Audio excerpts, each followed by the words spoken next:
This is the story of a nation's rebirth. In 1789, France stood on the edge of collapse. Hunger filled the countryside, debts crushed the monarchy, and the cries for justice echoed louder with each passing day. Yet from this chaos would emerge not simply a rebellion, but a revolution, one that would tear down 1,000 years of monarchy and proclaim to the world the ideals of liberty, equality, and fraternity.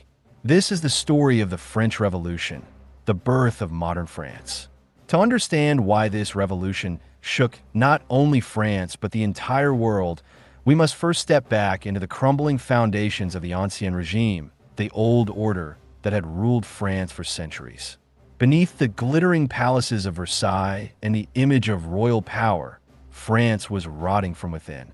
Three estates divided society: the clergy, the nobility, and the common people. The first two lived in privilege, while the third, nearly 98% of the population, carried the weight of the kingdom on their shoulders. The clergy, the first estate, enjoyed wealth and power, exempt from most taxes, while collecting tithes from peasants who could barely feed themselves. The nobility, the second estate, commanded privileges passed down by birth, immune to the burdens that crushed ordinary people. And then there was the third estate, peasants bound to the land, urban workers struggling for bread, and a growing bourgeoisie, merchants, lawyers, and intellectuals, who demanded recognition and reform. These divisions were more than social. They were explosive. By the late 18th century, France faced financial ruin. Years of war, including support for the American Revolution, had drained the treasury. Extravagant spending by the monarchy deepened the crisis. King Louis XVI, though not cruel by nature, proved indecisive and weak. His queen, Marie Antoinette, became a symbol of royal excess, whether fairly or not. When bread prices soared and famine spread, the people looked to Versailles and saw rulers deaf to their suffering. But hunger and debt alone do not spark revolutions. Beneath the surface, new ideas were spreading, ideas born of the Enlightenment. Philosophers like Voltaire, Rousseau, and Montesquieu questioned monarchy, privilege, and injustice. They wrote of reason, liberty, and the rights of man. Pamphlets circulated, coffee houses buzzed with debate, and an entire generation began to believe that society could be rebuilt not on tradition, but on equality and justice. The storm was gathering. France's rigid system, already weakened by financial collapse and social resentment, now faced an intellectual and moral challenge. Could a kingdom built on inequality survive in an age of reason? Could a monarch rule when his people demanded liberty? These were not abstract questions. They were questions that would soon erupt into streets filled with revolution. And so, in the spring of 1789, King Louis XVI summoned the Estates General, a gathering of representatives from all three estates, for the first time in 175 years. His hope was to find a solution to the financial crisis.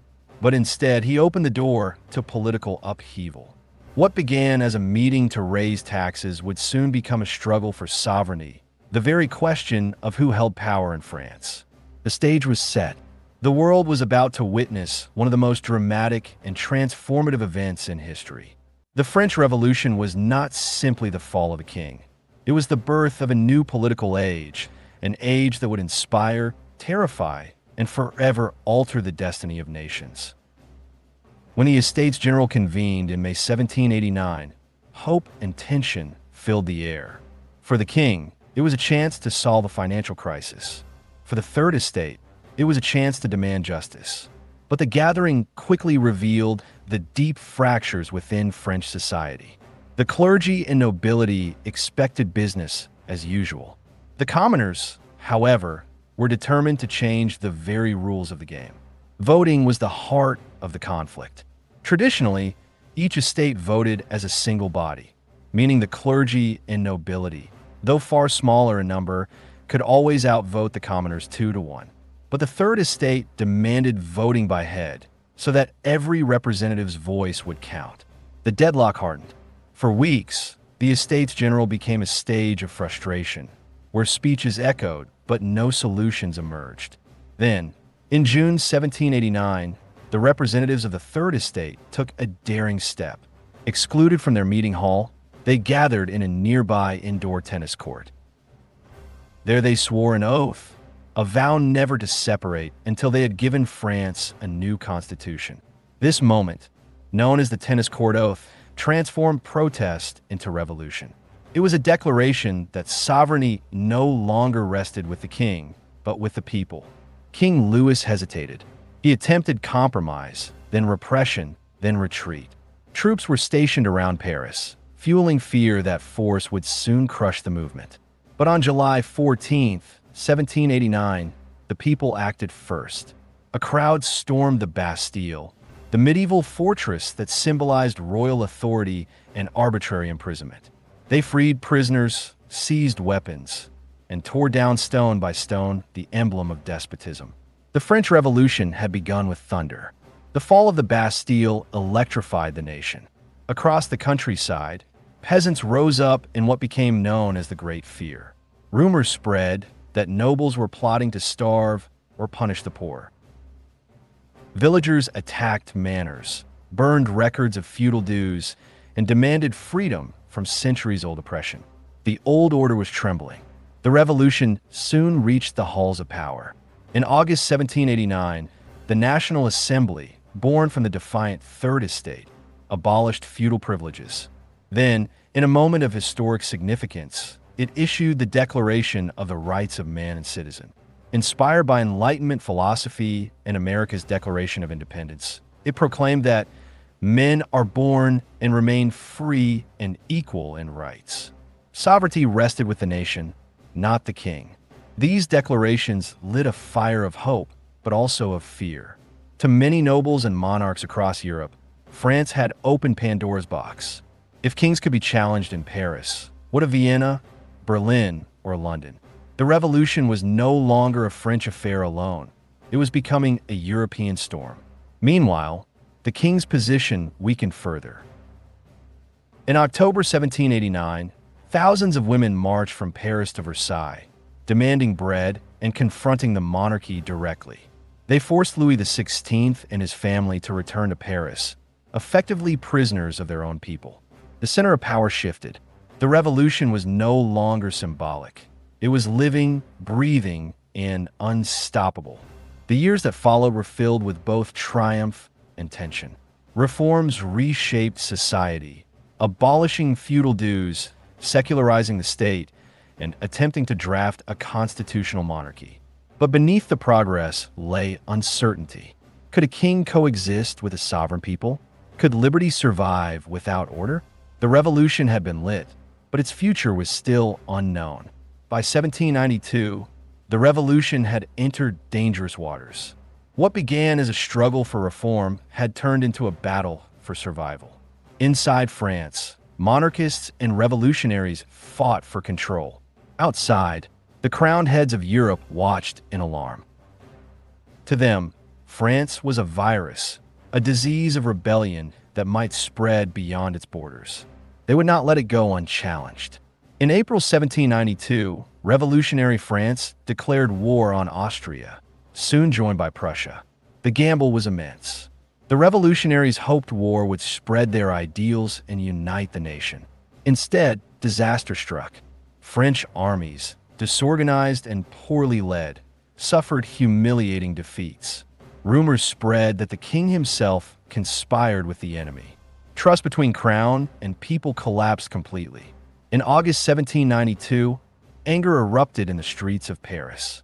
Revolutionary crowds stormed the royal palace, forcing the assembly to suspend the monarchy. King Louis XVI was arrested, his crown stripped away. After 1,000 years of kings, France declared itself a republic. The revolution had crossed a line of no return. The king's fate became the ultimate test. In January 1793, Louis XVI was placed on trial for treason against the nation. His defenders argued he was misled, a prisoner of circumstance. But revolutionaries saw him as a symbol of tyranny. After heated debate, the vote was cast guilty. The sentence was death. On January 21st, 1793, the king was led to the guillotine in Paris's Place de la Révolution. The blade fell, and with it the monarchy ended. Europe gasped in shock. If a king could be executed by his own people, what did that mean for every throne across the continent? For France, it meant there was no turning back. The revolution had burned its bridges. The execution ignited war on all sides. Britain, Spain, and the Dutch Republic joined the fight against revolutionary France. The young republic faced invasion from abroad and rebellion within. In the Valais region, royalist peasants rose in bloody revolt. The revolution, once a beacon of hope, now stood surrounded by enemies. Amid this crisis, radical voices grew louder. The Jacobins, led by men like Maximilien Robespierre, Georges Danton, and Jean-Paul Marat, argued that only uncompromising measures could save the revolution. Liberty must be defended with iron.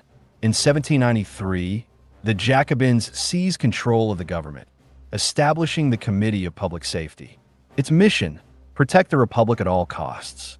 Thus began the Reign of Terror. Revolutionary tribunals tried thousands accused of treason. Some were real enemies. Many were victims of paranoia. Nobles, priests, even fellow revolutionaries fell beneath the guillotine.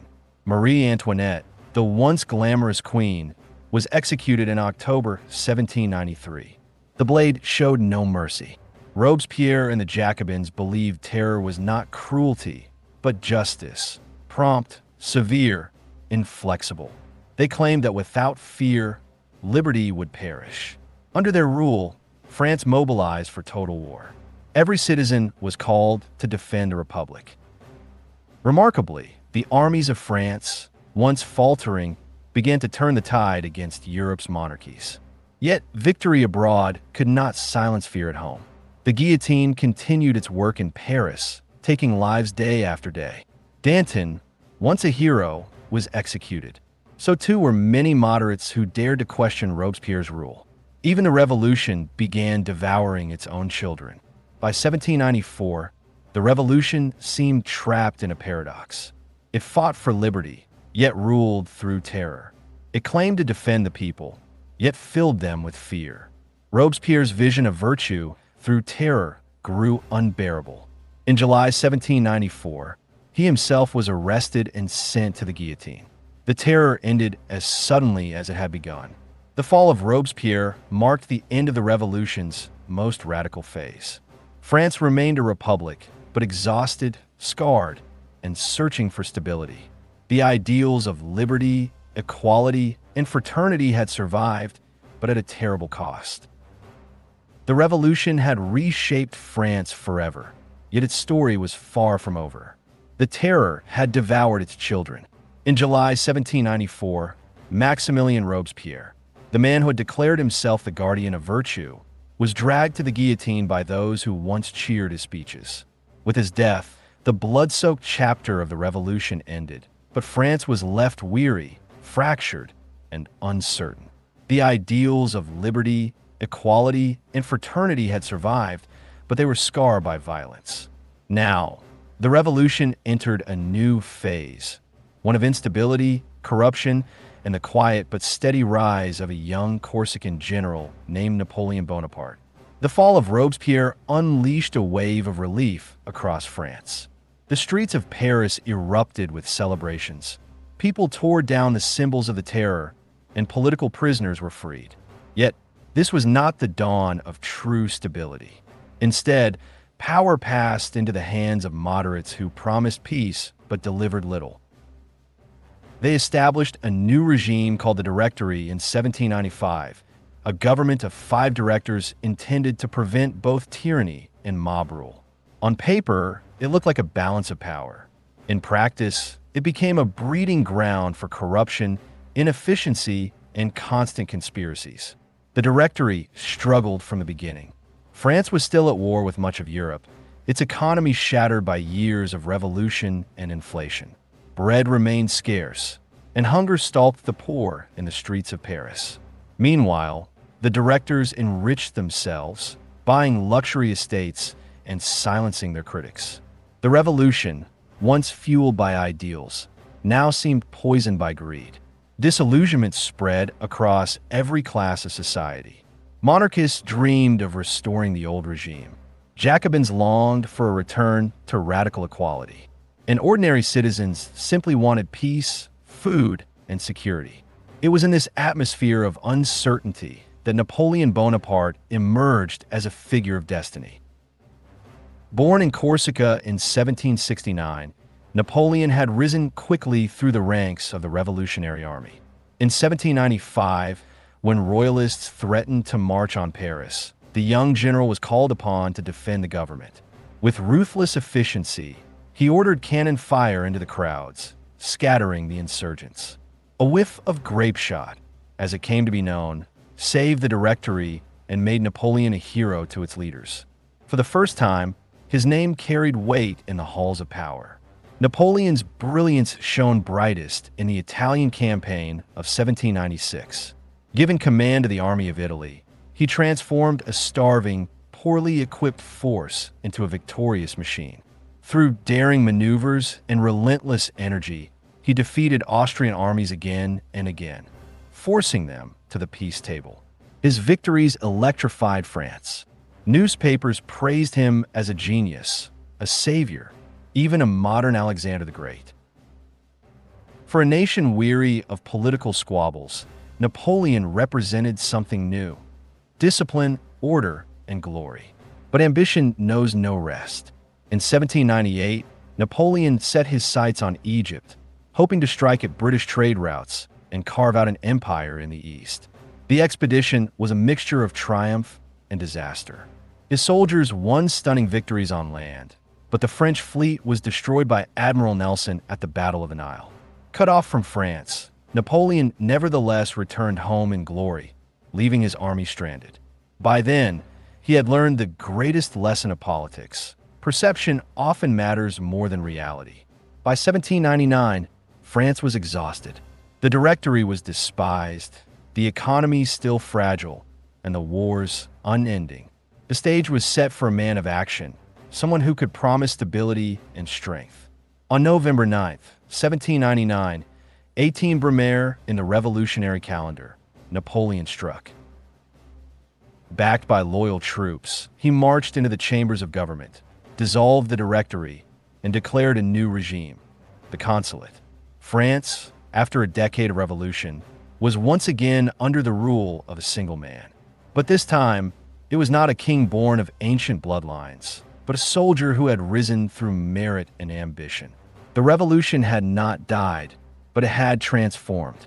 In the hands of Napoleon, its ideals would be reshaped into empire, its passions redirected toward conquest, and its legacy spread far beyond France's borders.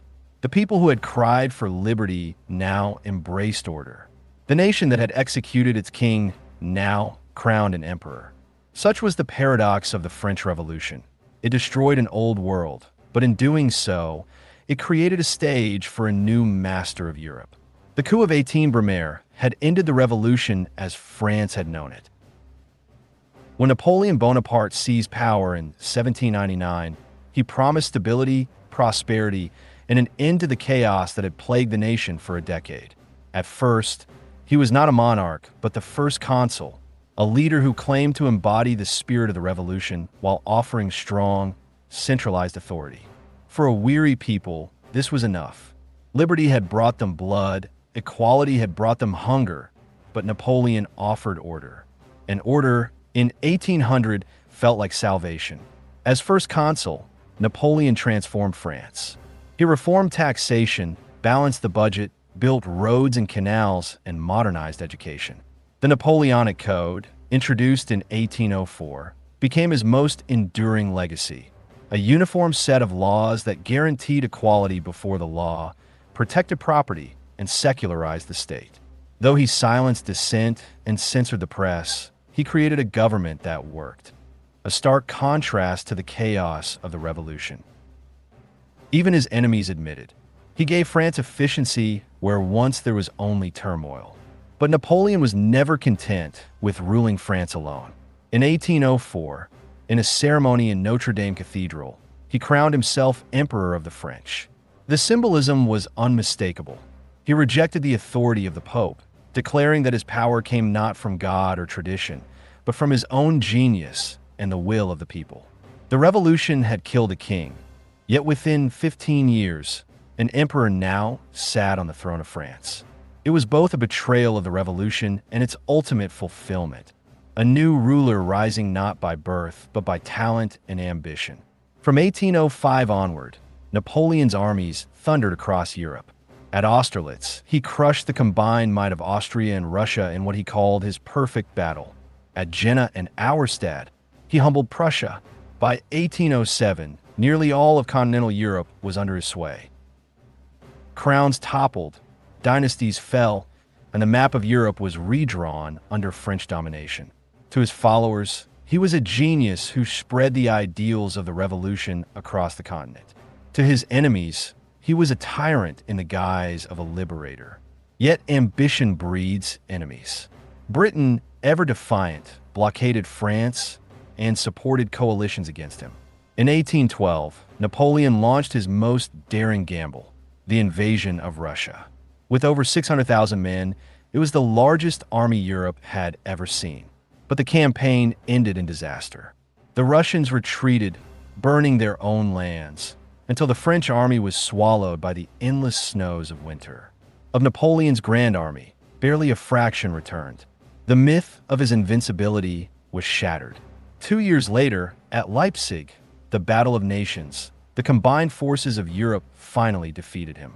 In 1814, Napoleon abdicated and was exiled to the island of Elba. Yet the story was not over. In March 1815, he escaped, landed in France, and marched on Paris. Soldiers sent to arrest him instead rallied to his side. For 100 days, Europe trembled again. But at Waterloo, in June 1815, his final gamble ended in crushing defeat. Captured and sent into exile once more, this time to the remote island of St. Helena, Napoleon would never return. On St. Helena, Napoleon reflected on his life. He spoke of glory, destiny, and the revolution that had carried him to power. To some, he remained a tyrant who betrayed liberty for empire. To others, he was the greatest genius of his age, who spread the ideals of merit, equality before the law, and secular governance across Europe. In truth, he was both destroyer and creator, liberator and conqueror, a man who turned the chaos of the revolution into the foundations of the modern world. The revolution had begun with fire and hope in 1789, and it ended with cannons and empire in 1815. What started as the dream of a nation to reclaim dignity and equality had grown into a storm that reshaped not only France, but the entire world. It showed that ordinary people could rise, that kings could fall, and that the old order was not eternal. Yet it also revealed the dangers of chaos, the fragility of freedom, and the cost of power. The slogans of liberty, equality, and fraternity were never fully achieved, and yet they refused to die. They echoed through the centuries, inspiring revolutions in Latin America, in Europe, and later in Asia and Africa. The revolution's legacy was not perfection, but possibility. It opened a door that would never again be closed. For France, the revolution dismantled the feudal order, granted new rights to citizens, and planted the seeds of modern democracy. It was not a straight path. It twisted through blood, dictatorship, and war. But even through Napoleon's empire, the principles of 1789 continued to glow, carried forward into the constitutions and parliaments of the 19th century. And beyond France, the revolution's fire burned across the world. It taught nations that sovereignty belonged not to monarchs, but to the people. It taught rulers that fear could no longer bind subjects forever.